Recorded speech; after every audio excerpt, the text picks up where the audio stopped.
नमस्कार, मैं सविता वर्मा। स्वागत है आपका कहानी विद सविता में। आइए शब्दों की इस दुनिया में एक ऐसी कहानी सुनते हैं जो केवल मनोरंजन नहीं बल्कि जीवन के किसी अनकहे सत्य से भी हमारा परिचय कराती है। तो स्वागत है आपका कहानी विद सविता में। तो सुनिएगा मेरी ये कहानी।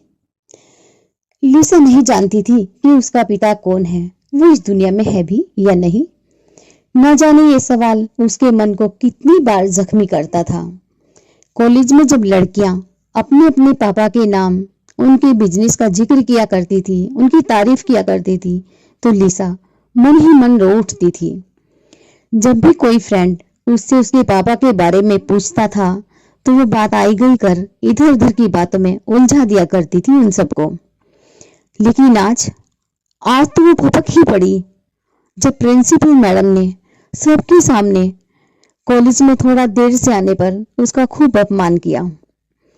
आखिर अब वो छोटी बच्ची तो नहीं रह गई थी, पूरे 17 साल की हो गई थी लिसा, और बीए के दूसरे साल की छात्रा भी थी।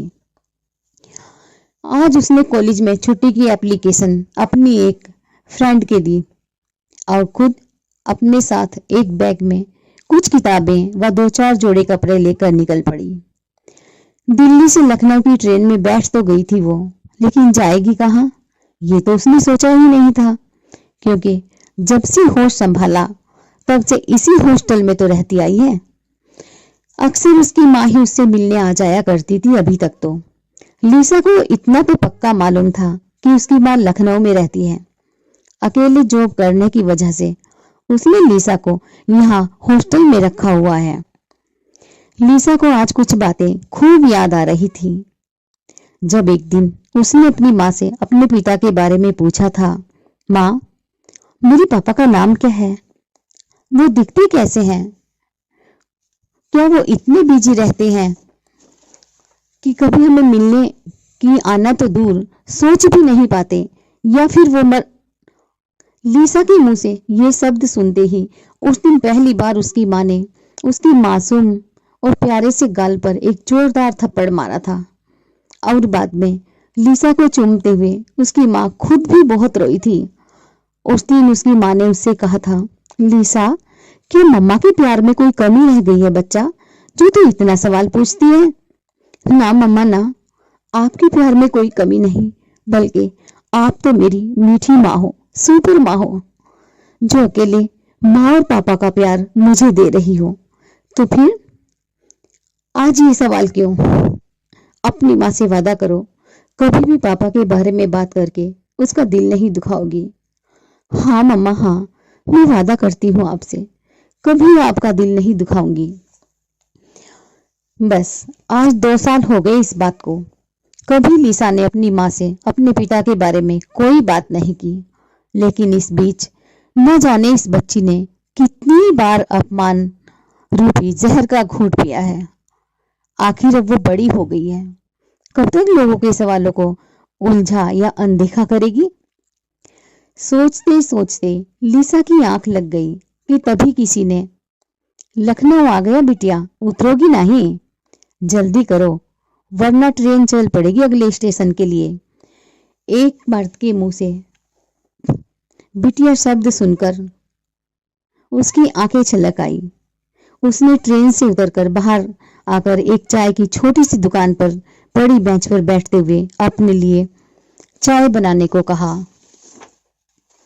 चाय की चुस्कियों की गर्माहट के साथ साथ उसका दिल दर्द भी पिघलता जा रहा था मानो, और अब वो दर्द उसके खूबसूरत गालों पर ओस की बूंद सा झलक रहा था।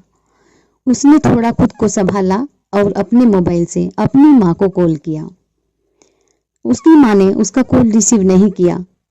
कुछ देर बाद उसका मोबाइल बज उठा और वो देखते ही चहक उठी। हेलो माँ। उसकी आवाज में उसका दर्द साफ झलक रहा था। हाँ, कैसा है मेरा बच्चा? माँ ने पूछा। मैं ठीक हूँ माँ, और लखनऊ में ही हूँ। लखनऊ? उसकी माँ ने आश्चर्य से पूछा। हाँ माँ, मन कुछ ठीक नहीं था, याद आ रही थी आपकी, तो सोचा आपको सरप्राइज ही दे दूं। हाँ हाँ, वो सब तो ठीक है, पर तू इस वक्त है किस जगह? ये ये रेलवे स्टेशन पर मैं यहाँ सूरज की दुकान पर ही बैठी हूँ माँ। हाँ हाँ ठीक है, तू वहीं रुक, तब तक मैं ना आऊं, कहीं मत जाना।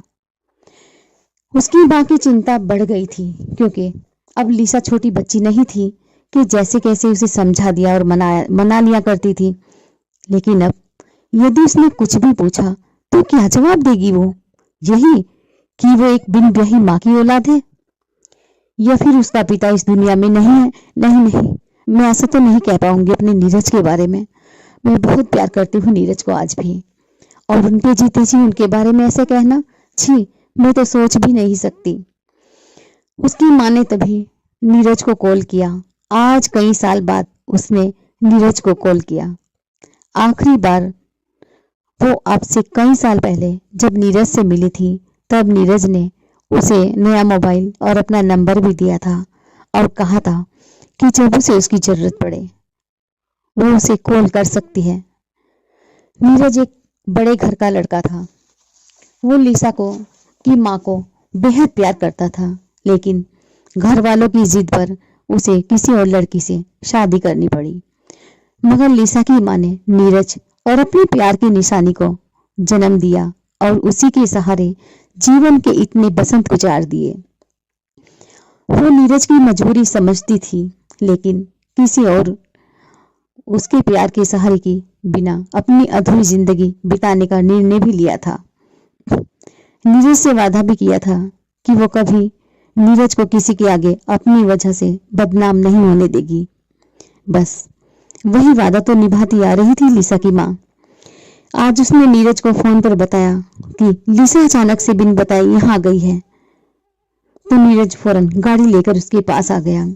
डर था कि कहीं इन दिनों में नीरज उससे दूर ना हो गया हो, लेकिन वो नहीं जानती थी कि इन इतने सालों में नीरज ने भी क्या कुछ नहीं सहा। दोनों चल पड़े लिसा को लिवाने। लिसा के पास पहुंचते ही, लिसा की माँ से पहले ही गाड़ी से उतरते ही नीरज ने लिसा को अपने सीने से लगा लिया और उसकी आंखों से आंसुओं का झरना बहता रहा। मेरी बच्ची लिसा इतनी बड़ी हो गई। मैं भी कितना बदनसीब हूँ कि आज तक अपनी बच्ची को जी भर कर देख भी नहीं पाया। लिसा कुछ समझ रही थी और नहीं बोल पा रही थी। यही हाल उसकी माँ का भी था। नीरज के रूप में तो लिसा की माँ को मानो सारी उलझनों से ही पार निकाल दिया हो। कुछ पल के लिए तीनों खामोशी से बस एक दूसरे को देख रहे थे कि तभी नीरज ने लिसा का माथा चूमते हुए कहा, मैं ही तेरा बदनसीब पिता हूँ, जो सिर्फ बदनामी के डर से आज तक अपनी फूल सी बच्ची से दूर रहा, लेकिन अब और नहीं। नीरज का ये रूप तो लिसा की माँ की समझ से ही बाहर था, और उसे सोचते हुए देखकर नीरज ने बोलना शुरू किया, तुम नहीं जानती कि आज मैं बिल्कुल अकेला हूँ। मेरी पत्नी दिव्या मुझे छोड़कर चली गई थी और उसने मुझे तलाक दे दिया था, क्योंकि वो किसी और से प्यार करती थी।